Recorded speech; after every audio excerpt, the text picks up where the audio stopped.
North Korea knows exactly when the world is watching, and just days before Donald Trump departs for his Asia tour, Pyongyang made its move. North Korea has fired ballistic missiles for the first time in 5 months. South Korea's Joint Chiefs of Staff says that several short-range missiles were launched towards the northeast from Chonghwa in North Hwanghae province and flew about 350 kilometers. This comes just days before U.S. President Donald Trump and other world leaders are set together in South Korea for a major summit. Before dawn, radar screens in Seoul lit up as North Korea launched multiple short-range ballistic missiles, its first launch in 5 months. A coincidence? Absolutely not. This was a calculated signal sent at the perfect geopolitical moment. Trump's itinerary is critical. His first stop is Malaysia to sign a proposed ceasefire agreement. Next is Japan, where trade talks are set to begin with the newly elected Prime Minister San Takai.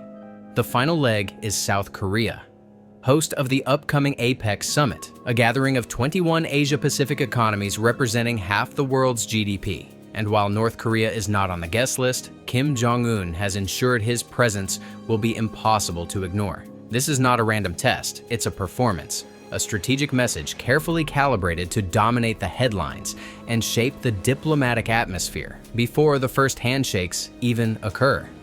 North Korea has always used the missile launch as a megaphone. It doesn't wait for negotiations, it creates them. It acts not when it is invited to the table, but when it decides the conversation must begin. The most revealing detail is the missile trajectory. The projectiles were expected to land in the Sea of Japan. They didn't even reach the water. Instead, they crashed on North Korean soil.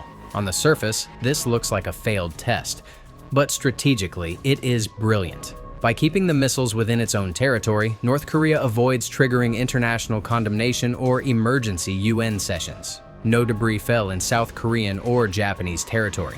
There was no immediate retaliation, no calls for sanctions. Yet the message landed with full force.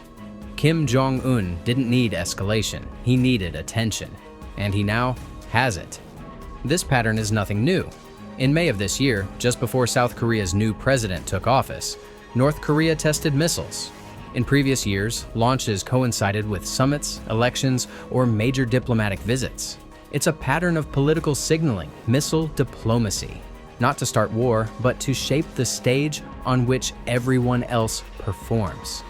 APEC will draw world leaders from across the Pacific Rim, including the United States and China, two powers locked in a silent battle for control of Asia's future.